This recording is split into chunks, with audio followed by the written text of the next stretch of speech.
concepción escondida de la historia, que es la concepción de la historia, como yo les decía, que llamamos la concepción ilustrada de la historia, donde concibe que la historia de la humanidad es una sola historia, donde de alguna manera todos los pueblos tienen que llegarse a sumar, ¿no? Y entonces es muy típico, los que nos dedicamos a los derechos humanos, oír que hay autores que hablan de que hay generaciones de derechos humanos. Y hablan de la primera generación de derechos humanos, de la segunda generación de derechos humanos, etcétera, etcétera. Pero normalmente esa clasificación de derechos humanos está en función de la historia de los pueblos del norte, ¿no? Pero que muchas veces no tiene que ver con la historia de los pueblos de otras regiones del planeta, ¿no? Un ejemplo típico es, por ejemplo, los derechos de los pueblos indígenas. Si uno le pregunta a un constitucionalista europeo que dónde ubica los derechos de los derechos de los pueblos indígenas, seguramente va a contestar y va a estar seguro de su respuesta de que los derechos de los pueblos indígenas corresponden a los derechos de tercera generación, ¿no? ¿Por qué? Porque va a decir que es cuando se hace la declaración de los pueblos indígenas en las Naciones Unidas y demás.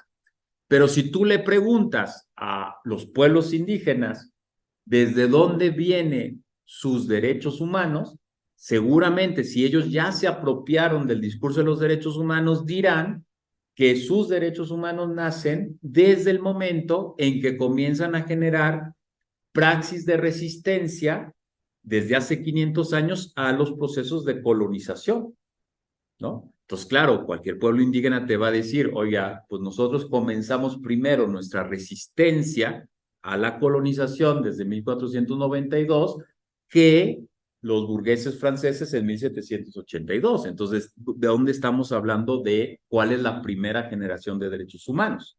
Bueno, la cuestión no es hablar de generaciones, más bien entender que desde esta concepción de la historia que propone Yacuría como la tradición tradente de poseres y capacidades, cada pueblo va teniendo líneas históricas diferentes de derechos humanos en función de cómo van generando procesos y praxis de resistencia y de liberación ante aquellas estructuras o aquellos ejercicios de poder que quieren negarles su capacidad de generar vida, ¿no? Entonces, claro, tan legítimo fue en su momento la Revolución Francesa, con los sectores campesinos, etcétera, etcétera, que se rebelaron a las estructuras de poder que existían en 1789, como legítimo fue toda la resistencia del siglo XVI de diferentes pueblos indígenas contra los procesos de colonización. Son legítimos, ¿por qué? Porque lo que hay que ir valorando es la lógica de resistencia ante esos ejercicios de poder, es decir, esa lógica antagónica a esos ejercicios de poder para reafirmar la posibilidad de generar condiciones de vida digna, ¿no? Y no tanto considerar que los derechos humanos son un esquema universal de valores que se pueden aplicar de la misma manera en todo tiempo y en todo lugar, sino que más bien hay que reconocer que hay una lógica de resistencia que cada pueblo desde sus sistemas de posesiones y capacidades va generando praxis de liberación diversas.